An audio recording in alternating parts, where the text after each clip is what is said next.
Hey guys, so remember I said last week if my best for solo queue video hit 5,000 likes, I'd do one of these feats roll this patch? Well, it hit 6,000 and luckily I didn't really want to sleep much this week anyway. So we're going to be starting with AD carry, and right now the meta is shifting again to really high mid-game damage champions for mid, top and jungle. It kind of means that we need to be playing ADs that have some good ability damage to keep up with them and also who can look after themselves a little bit more. So let's kick this off. At number 5 we're going to have Misfortune. And I definitely think Misfortune is a low stomp champion. She has like a very easy, strong lane phase and you just roll right over your opponent. I still think she's good at high ranks too though, and she's probably the most annoying AD carry at the moment. Even after the nerf, a lot of people are still maxing their E first with Thunderlords and just poking from a huge range. Your Q is actually pretty decent rank 1 anyway, especially if you kill that minion with it first, so I guess you can kind of get away with not maxing that. The main reason you're ever going to pick Misfortune is because of her lane phase and her high damage. That slow and poke in lane is seriously irritating, and there's kind of little to no counterplay to it really. Like basically you have to fight her while it's on cooldown. Your ultimate can crit. This was the major change that brought Misfortune back into the meta anyway, and she can just devastate team fights and kind of lane phase as well, but it's much better for team fights. Weakness wise though, she has no mobility in team fights really, and you have to be more careful. We've already kind of said, right, that we need to look after ourselves a bit more, and Misfortune does struggle with that. She is very auto attack reliant in team fights except her ultimate. Like in the lane phase she can poke with her Q and her E sure, but in team fights that's not really going to do very much damage. So, number 4, Kalista. She's hopped away onto this list mainly because of her ridiculous lane phase. The thing is, Kalista needs a half decent support to really be able to do anything. Like, she takes a while to kill people and it's mainly from auto attacks, so she needs people to help her last that long. Just think about it, like right in lane, okay? If you have a support who is just sitting there behind you, then you won't really have that time you need to stack your damage while you are taking damage from the enemy lane too. She is very good in lane though, her poke is good, and her ultimate is a big part of that because she can pick her support up and throw it in to initiate. It makes it really hard to ignore the enemy support too because it's right in your face. She has a good mid game again, which is very good for this meta, and she has an okay late game now because she can crit too, but it's not going to be as good as other AD carries. Her kiting is amazing. It's fantastic against tanks. This is probably the biggest reason you're ever going to pick her apart from her lane phase. Another really cool thing with Kalista is the better you are with her, the more you're going to do in the game. Like it's definitely worth putting some time into learning her. It's kind of like Draven in that way too. Honestly, Kalista is pretty bad when she's behind though. She has no real burst damage, she has no ability damage, she's very auto attack reliant, and it's hard to stand there and auto attack people when they're ahead. She is also very weak to poke, which kind of makes it hard to play against the top tier picks this patch. Taking a bronze spot, and let's be honest, who doesn't want to be bronze, is going to be Lucien. Lucien is very strong. All top 3 spots here are tier 1 together for sure. He does a ton of damage, a good mix of auto and ability damage, and he is very mobile, so he doesn't really need as much peel or help I guess from his team to stay safe. He is actually a big lane bully. Like he has good poke in lane. His ultimate is way more useful in lane now too, because you can really hammer someone with that if you hit all your bullets on them. And while he is a lane bully anyway, it's kind of taken to another level against weak lanes or just bad players.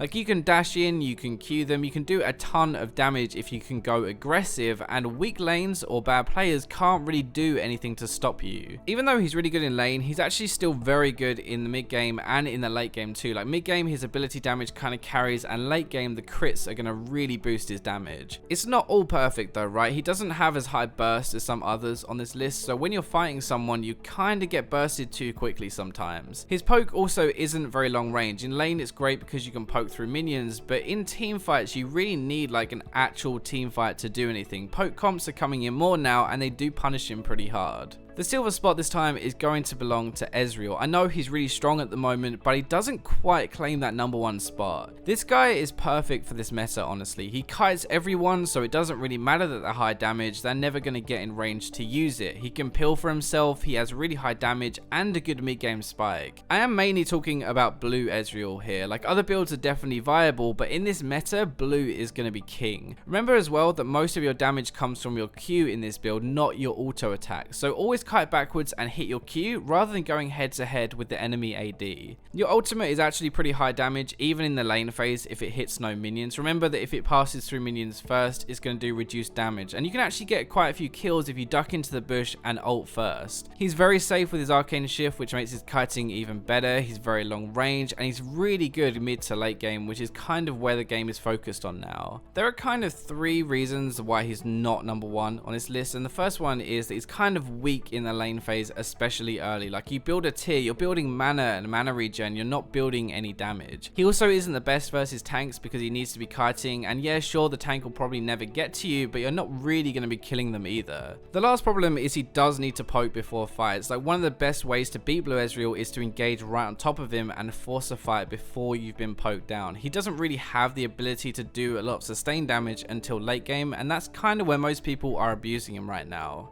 Numero uno is Corki, and spoiler alert, you might actually see this guy on the mid list too. He plays almost identically to a mid laner, honestly, mainly ability based with a huge amount of burst and poke damage. The reason he's at the top instead of Ezreal is mainly just because of how much damage he can output. His Q does a ton, the Sheen procs are going to add to that, then you have your ultimate poke and your autos on top of it. I've always said one of the best things about Corki is how much of a mix of AD and AP damage he has. It's very hard to actually build against him. His Q is magic, his ultimate is magic, even his autos are split between AD and magic, so it's very hard. You actually have to build armor and magic resist to deal with him. He has crazy poke damage and can top damage charts without even really trying, as kind of when you know a champion might be a little bit too strong. He's very safe with his W, and he obviously has his package as well, which is great for engaging fights. Like, the slow is really strong, the damage is nice, but the range that you can actually engage from is crazy. I actually sat here for like 5 minutes trying to think of negatives with Corki, and I've only got one thing. He's kind of a bit slow to scale up early, so he can get bullied. If you're going to shut down a Corki, you need to do it early in the lane phase before he has any items or any ranks in his abilities. Now, honorable mention time, and honestly there could be quite a few. There actually aren't any really bad AD carries right now. Vayne is still a solid AD carry, but only if you can survive that lane phase. The problem is that the others on this list here can poke from range, which he can't really deal with, or they burst her before she can do any damage. That is going to be the reason why Vayne is kind of struggling a little bit right now. Like, sure, mid to late game she is just insane, but she is going to get punished early. Graves is another one here that could be played as an AD carry, but really he plays more like a bruiser now, so I'd put him top or in the jungle. Anyway, I hope you guys enjoyed the first top 5 of this patch. There will be a lot of them this week, but remember to like, subscribe, comment, share, and I'll catch you in my next video.